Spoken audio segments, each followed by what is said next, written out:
You're watching Beyond Markets. Welcome, I'm Kenneth Igbomo. Coming up on today's show, we'll discuss ways to advance Africa's nutrition agenda. Don't forget, you can always join the conversation on Twitter using the hashtag Beyond Markets and follow me at Kenneth Igbomo. The new Partnership for Africa's Development, NEPAD, is exploring a program that will focus on integrating nutrition into regional and national agricultural investment plans and also align them to the national development plans.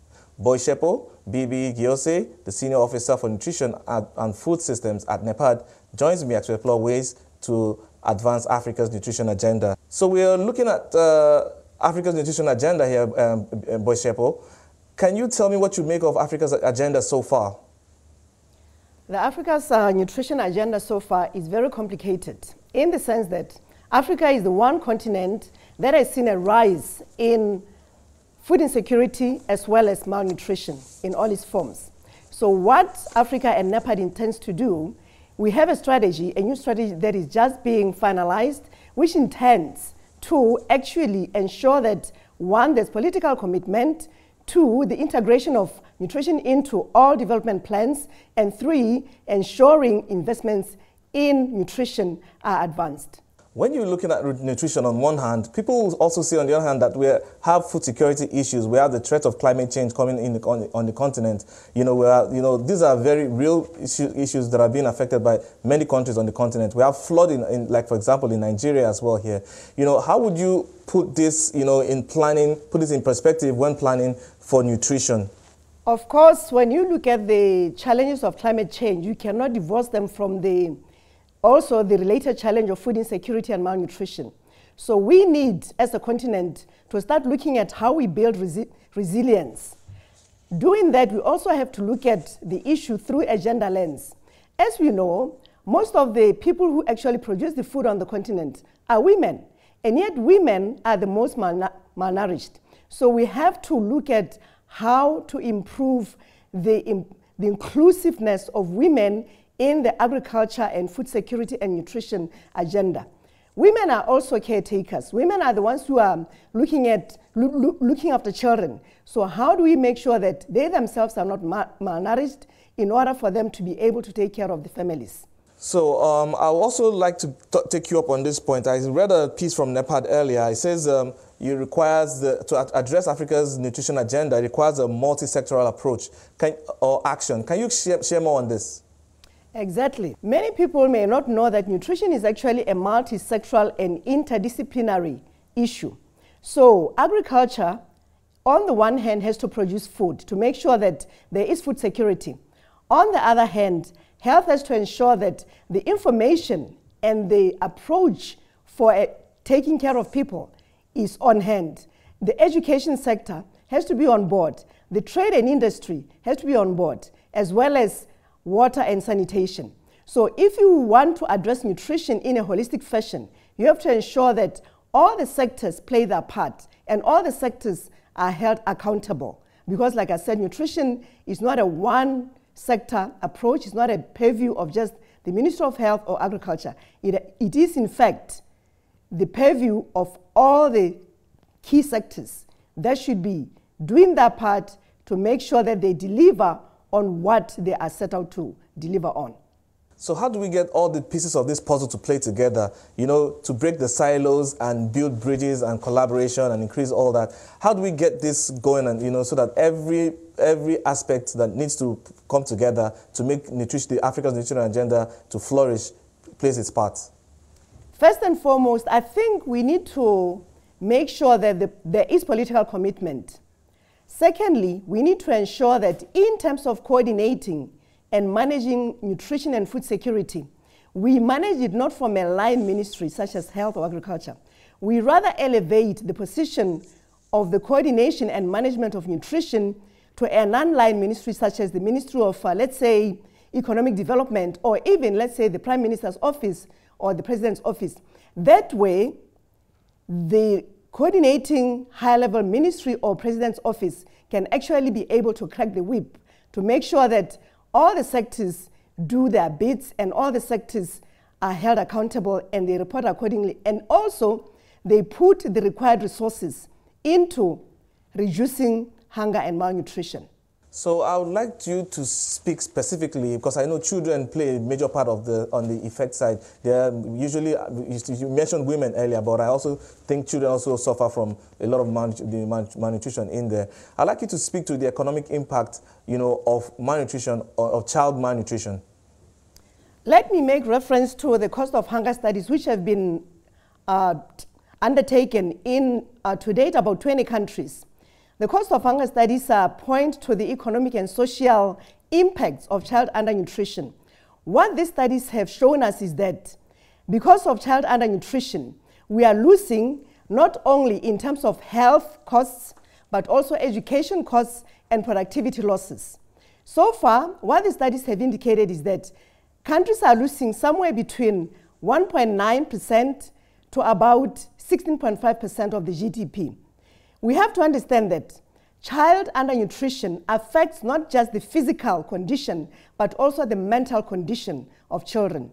And therefore, it actually makes them lose their economic potential. So they're not able to apply themselves socially and be able to contribute to the society. I understand that the moves by NEPAD to approve the development of a model law on food security and nutrition in Africa. Can you tell me about the process that led to this? Yes, we've been having discussions with the Pan-African Parliament Alliance for Food and Nutrition Security. What the parliamentarians have realized is that there hasn't been enough advocacy around the issue of nutrition and indeed food security. So now we've been having high-level events with the Pan-African parliamentarians, the different commissions, to advocate for nutrition, to sensitize them on what they can do differently and better. And now, since the discussions in March, earlier this year, they have sought to come up with a resolution and recommendations now moving towards a model law for food and nutrition security in Africa.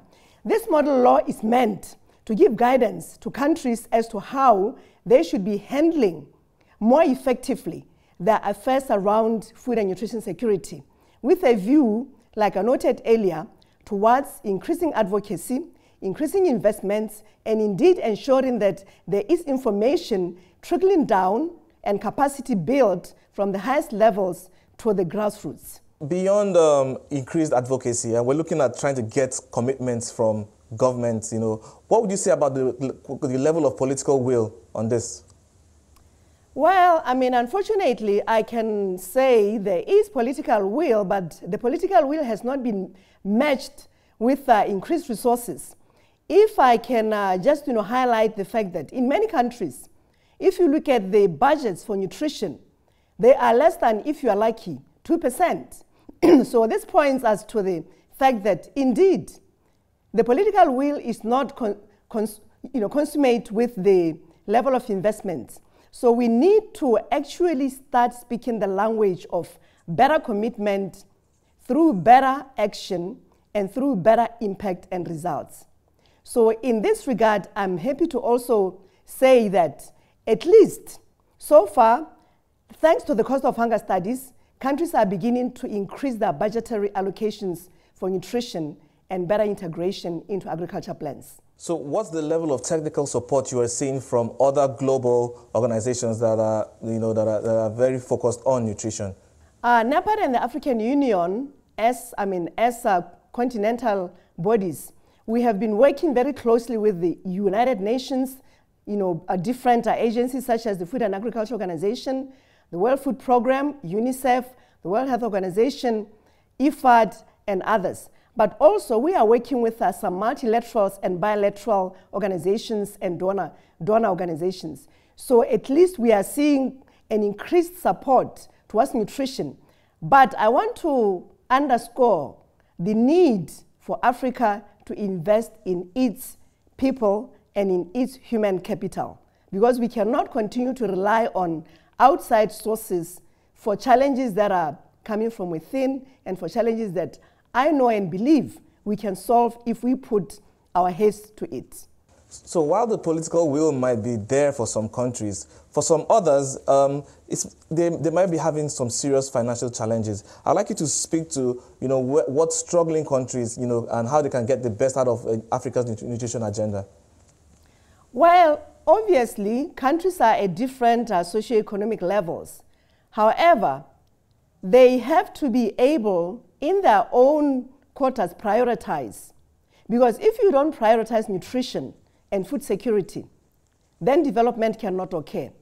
So while, yes, indeed, some countries can be struggling financially, economically, and otherwise, I believe by prioritizing nutrition, they will get a good return on investment, because studies have shown that if you put $1 into nutrition programming, into human capital, you actually get at least 16% in return on your investment. So yes, they can be struggling, but I think they should reevaluate where they prioritize and where they put their monies and their other resources. You mentioned something very critical, which is the importance of the human capital. For Africa, I would like to look at the youth and the young people in there and how they can play a role in the agricultural systems to help drive this goal for better nutrition on the continent.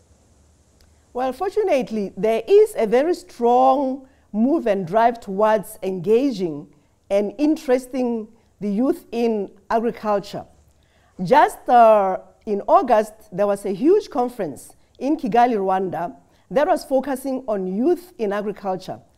And at that conference, I was delighted to actually see quite a number of young farmers, young food processors, young agribusiness, youth. So for me, I think this is a new dawn for Africa, where agriculture is no longer going to be associated with old people, but it is going to be an enterprise that draws in the youth because they have the vigor, they have the wherewithal, they have the energy, they have the technical know-how. So I believe in the next coming decade or so, we should be talking about more youth engaging in agriculture and really delivering on what food security Africa needs and what nourishment Africa needs. So that's more youth engagement in agriculture, and we'll continue that conversation right after the break. I've been speaking to Boitshepo Bibi Giyose, the Senior Officer for Nutrition and Food Systems at NEPAD. Still with me as we discuss ways to advance Africa's nutrition agenda is Boitshepo Bibi Giyose, the Senior Officer for Nutrition and Food Systems at NEPAD. I would like to bring a different angle to this conversation now, Bibi.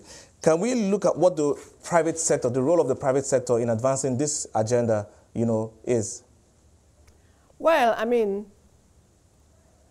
obviously the private sector is what produces the food, processes the foods and add value to the food, and actually puts it on the supermarket shelf and to the plate. So engaging the private sector is very critical. We need to, as a continent, look at really advancing our public-private partnerships. Why? Because if we do not engage the private sector as the public sector, we will be missing the mark. I'm saying this because lately we've seen an influx of foreign foods or foreign commodities which are not necessarily nutritious. But we can nip this in the bud if we educate our private sector, if we ensure that the investments that the private sector is making is actually delivering on the most nutritious, healthy foods for the mind and for the body and for the soul. When you look at the continent generally, and from each country, you look at how food is regulated, and we're looking at trying to get better quality nutrition for food. Would you think that the regulation, the quality of regulation we have is enough to check malnutrition? Well, so far, unfortunately, we don't have the best regulatory environments in Africa, because we are seeing an increase in very unhealthy food products, such as foods that are high in sugar, high in saturated fats and trans fats, and high in salt. This is actually killing our communities, they're killing our societies because of the lack of regulation. If there were better regulation, also if there were a deliberate move towards promoting our traditional and indigenous foods, I think we will be much better off in terms of addressing our food insecurity challenges as well as our malnutrition challenges, particularly those of vitamin and mineral deficiency nature. And looking at the fact that when you look at what complementary foods and winning foods are available on the shelves, most of them are coming from outside the continent. Why can't we produce our own healthy foods to feed our children and our women and our men? But some will argue that when you look at our agricultural systems, we have a huge, value of post-harvest losses, happening on the continent. That way, we're losing a lot of food that we produce naturally on the continent. How can we address this? Yes, the issue of post-harvest losses is quite a huge challenge. I mean, particularly also if you look at, how much waste and loss we face. Well, there are programs that are attempting to reduce, let's say, the influx or the rampant problem of mycotoxin and aflatoxin. But also, because we don't have the technologies, we don't have the capacity, education-wise, we don't have the capacity also in terms of our own understanding of how much we are losing. I think, it brings an even bigger challenge. So I believe through this new strategy that we have at NEPAD, we should be able to educate people better, build our capacity, and ensure that there are technologies and there are storage facilities, there are other technological advances that can help reduce post-harvest losses. So I want to look at some regional targets that have been set. I'm seeing there's a 40%, your target, the first target here is 40% reduction on the global number of children under 5 who are stunted. What's the progress on stunting? Well, some countries have made a lot of progress, but again, it will require a very concerted effort, much more commitment, much more investment, and much more capacity building. Because one of the challenges on the continent is that we don't have enough nutrition, dietitians, and other expertise that can actually help with reducing the problem of malnutrition. So stunting is a chronic problem. So for us to be able to actually reduce stunting, we have to work towards preventing stunting. The way to prevent stunting, you have to have a multisectoral approach like we both noted earlier. So we need to work through a system that brings together all the key stakeholders, all the key implementers, and with an increased amount of resources. What is NEPAD doing to improve the amount of education for people on dieting, for example? Of course, some of the countries, you have a large staple food consumption with little or no proteins. Some of these, education, if people are better educated on how to feed better, I want to believe that will go a long way in reducing problems like stunting. What's your take on this? My take on this is this. I think it has to start with the highest political level and policymakers, because traditionally agriculture has not actually had an objective for nutrition. It's always been focusing on producing staples and more staples and more staples. So now what we are doing at NEPAD is to reorient the thinking, is to reorient the production systems, is to reorient the agriculture system so that we don't only focus on policies that produce cereals and tubers, that is staples, but we also look at producing more fruits, vegetables, nuts, livestock, fisheries, and all the commodities that are actually nutrient dense and are highly nutritious to be able to address the challenges of the hunger and different forms of malnutrition on the continent. It is only through a change in policy, a change in practice, and a change in monitoring and evaluation. So I see that the third target here is also focusing on a 30% reduction of low birth weight. So it means that the women, as you mentioned earlier, are playing a critical factor here. Can you speak to this point? Absolutely. There is a movement or a program or an initiative called 1,000 Days. 1,000 Days focuses on the lifespan from conception up to 24 months. But you cannot just focus on, children under 2 years of age. You also have to look at the health and the nutrition of the adolescent girl and the mother. Because if a mother is malnourished, she cannot be able to give life and nourishment to the infant to the fetus and to the child. So with 1,000 days, we are saying, let's educate women, particularly young women, how to feed themselves, how to eat better, and have a balanced diet. And secondly, we educate them on how to feed their children with whatever they have. So looking at the economic household situation, we are able to say, if you have this or that, do this combination to be able to feed your child better so that they grow better and can have a better opportunity in life. Still on the babies, though, I also like the fourth target, which is talking about increasing exclusive breastfeeding rates in the first 6 months to at least 50%. We have seen breastfeeding levels dropping very much. I don't know if we can attribute it or associate it with the modernity that comes with women, being in the job market. But this also points to the need for readjusting policies so that in terms of working women, can they be given not just 3 months of maternity leave, but at least extend it to 6 months so that the woman can be able to exclusively breastfeed, have the time to care for the newborn, and have the time to even take care of herself, to heal and to nourish her child better.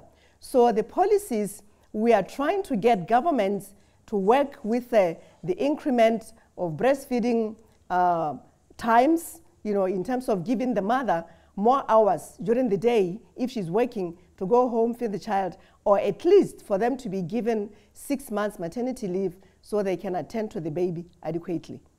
Okay, interesting to find that there's also a room for obesity in here, because I'm seeing that you want no increase in childhood overweight children in Africa.